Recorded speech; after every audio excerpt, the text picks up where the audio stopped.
လူရင်းပြောရင်ပညာရဖို့အတွက်ဘာအရေးကြီးဆုံးလဲဆိုတော့ဘာဖြစ်မလဲမှန်တယ်ဗျာသင်ယူခြင်းစိတ်ရှိတာပညာရဖို့အတွက်အရေးကြီးဆုံးပဲ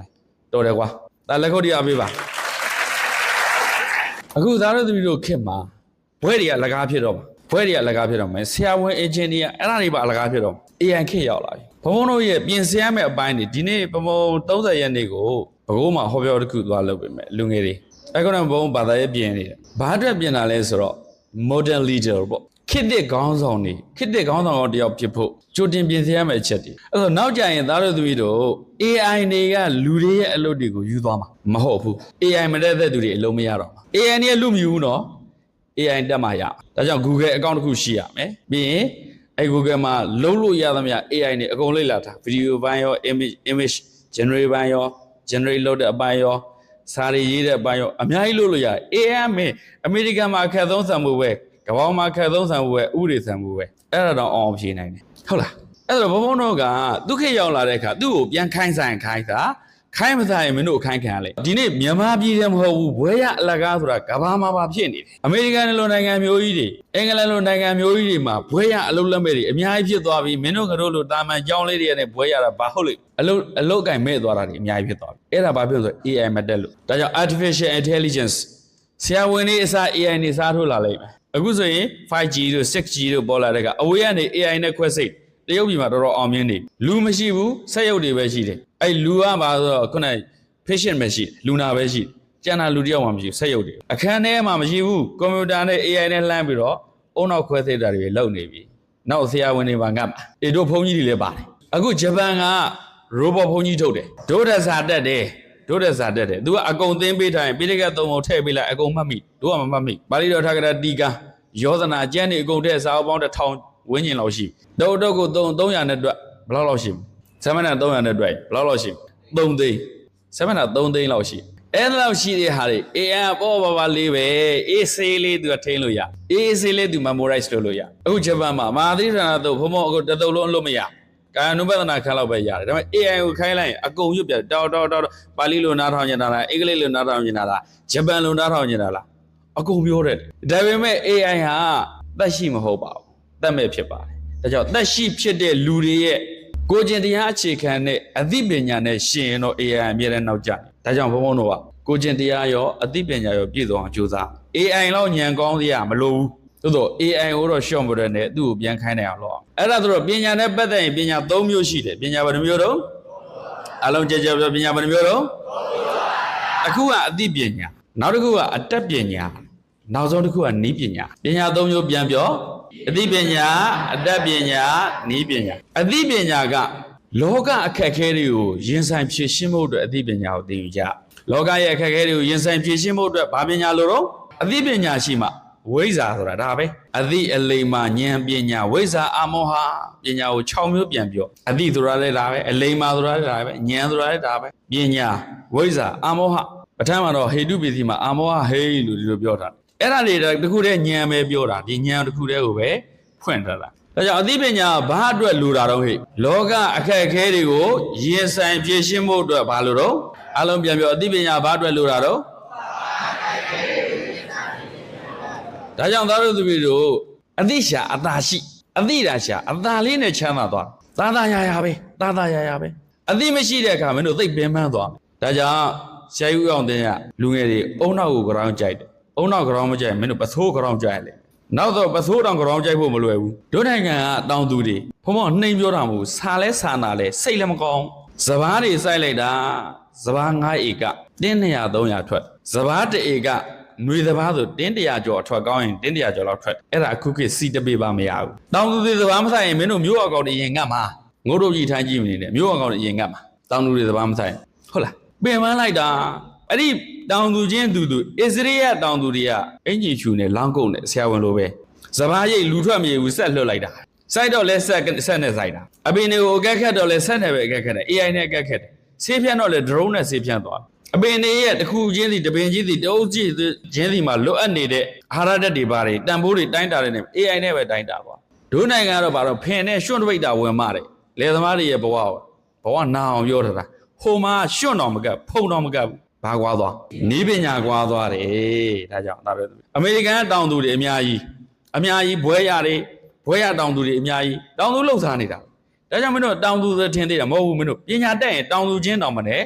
တမ်းမတူပညာတတ်ဖို့လိုတယ်သားတို့မျိုးဒါအရေးကြီးတယ်ဒါကြောင့်အသိပညာဘဝရဲ့ခက်ခဲတွေကိုရင်ဆိုင်ပြေရှင်းဖို့နောက်တစ်ခုအတတ်ပညာကြတော့ဘဝအသက်မွေးအကြောင်းပြုဖို့ပဲအတတ်ပညာမရှိရင်သားတို့အသက်မွေးအကြောင်းပြုနိုင်တော့ linguistic အင်္ဂလိပ်စာတွေဘာသာစကားတွေကိုကျွမ်းကျင်မလားတို့မို့သင်ကြားရေးကိုကျွမ်းကျင်မလားတို့မို့စက်ချုပ်စားရှိတဲ့ designer တွေဒါတွေကျွမ်းကျင်အောင်လုပ်မလားဘာလုပ်မလဲပေါ့တခုခုကိုဘာတကူမြောက်အောင်လုပ်တာမင်းပါတကူဘွဲသွားယူမှာမဟုတ်ဘူးကွာခဏပါတကူဘွဲရပြီဘာသုံးရတဲ့သူတွေအများကြီးပါတကူဘွဲရပြီးတော့မင်းဘုန်းကြီးတွေရောလူတွေရောအများကြီးဘာမှသုံးရတာတွေအများကြီးပဲတကယ်ပါတကူဆိုတာတစ်ဖက်ကန်းခက်တက်တယ်လို့တွေပဲရပါရဆိုတာတစ်ဖက်ကန်းအလုပ်တစ်ခုကိုတစ်ဖက်ကန်းကကျွမ်းကျင်သွားပါတကူပဲဆက်ချုပ်ဘာလို့ဒါဖုံးပါပြောချင်တာဆိုတခုခုကိုဇောက်ချလို့ professional ဖြစ်အောင်လို့နာမည်တက်ပြမလို့ဘူးစားသုံးလူတွေရဲ့လက်ခံရင်မင်းအဲ့ဒါဆရာပဲအဲ့နေပဲမှာဒါတို့သမီးတို့ဘွဲရဖို့အရေးမကြီးတော့ဘူးပညာတက်ဖို့အရေးကြီးသွားပြီဒီကနေ့ခေတ်ကဘွဲရလာမင်းတို့ဘာသုံးရအောင်မဟုတ်ငါလည်းဘွဲရပဲဘွဲရတာဘွားတော့ဘာမှသုံးမရတော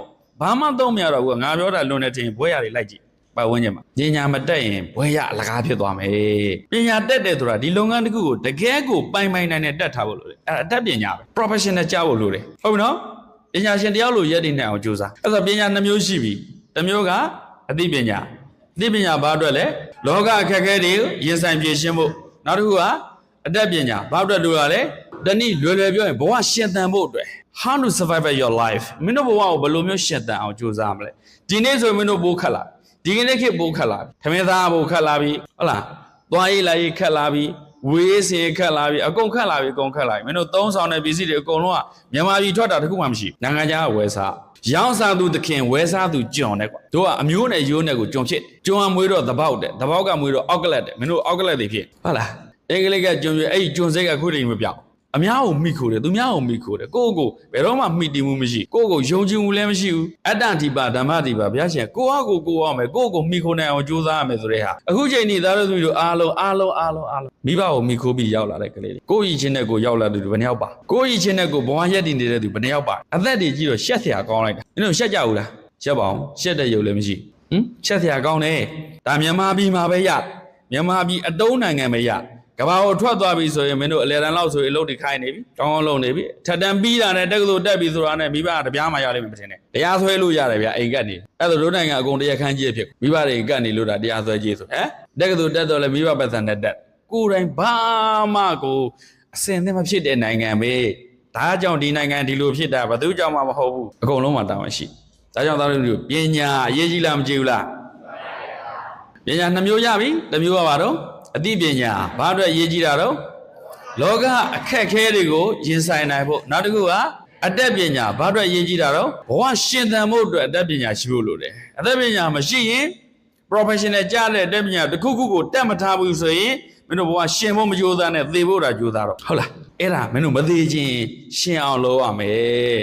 မသေးခြင်းရှင်အောင်လုပ်ရမယ်ကွာပြောကြည့်ပါတော့ပညာရှင်နဲ့ professional တဲ့အင်္ဂလိပ်လိုပြောတော့မြန်မာလိုတော့ပညာရှင်တော့ပါဆိုတော့သူတက်တဲ့ပညာတခုကိုအမြဲမပြတ်ဖွံ့ဖြိုးတိုးတက်အောင်လုပ်နေတော့ပညာရှင်တဲ့တက်ထားတဲ့ဟာကိုရက်လိုက်တဲ့နေမှာပညာသေးဖြစ်သွားဟုတ်လားတက်ပြီးသားပညာဘလောက်ပဲတက်ထားရက်လိုက်တဲ့အချိန်မှာပညာသေးဖြစ်သွား AI မဲ့အမြဲတမ်းသူ model တော့ရှော့မြင့်နေရက်လိုက်တာနဲ့သွားရောအခုကြည့်နိပညာသမားတွေမှာ Nokia တို့ Motorola တို့ဟုတ်လားဘာကြောင့်နှောက်ကျနေခဲ့တာသူတို့ကသေအောင်လုပ်ပြလိုက်တာဘယ်သူမှတတ်တာမဟုတ်ဘူးသူတို့ရက်လိုက်တဲ့အချိန်မှာသေသွားတာဒါကြောင့်ဒီကနေ့ခက်ကအပြေးမြန်နိုင်တယ်မြန်ဖို့လို့လေခေါင်းတွေပြေးနေရအမြဲတမ်းသိနေရဒါကြောင့်နောက်ဆုံးအရေးကြီးဆုံးကနိပညာဘာပညာတော့နိုင်ငံနဲ့လူမျိုးဖွံ့ဖြိုးတိုးတက်ဖို့အတွက်ကြတော့နိပညာလိုတယ်နိပညာမရှိတဲ့နိုင်ငံကနိပညာရှိတဲ့နိုင်ငံတွေအောက်မှာလက်နက်ချရှုံးပေးရတာဟုတ်လားအဲ့တော့ပညာဘယ်နှမျိုးတော့သုံးမျိုးပြန်ပြောနံပါတ်1ကဘာအတွက်လိုအပ်တာလောကအခက်အခဲတွေရင်ဆိုင်ဖြေရှင်းဖို့အတွက်သားတို့သူတို့နေ့စဉ်တက်နေတဲ့ဘဝပြဿနာစိတ်ထဲကပြဿနာအမျိုးစုံနေတာပဲပြဿနာပေါင်း16000ဆိုတာမျိုးလေအဲ့ဒီဟာတို့ problem solving လုပ်ဖို့အတွက်ဘာလို့တော့အသိပညာလိုတယ်နောက်တစ်ခုကလက်ပညာဘာအတွက်လိုတာ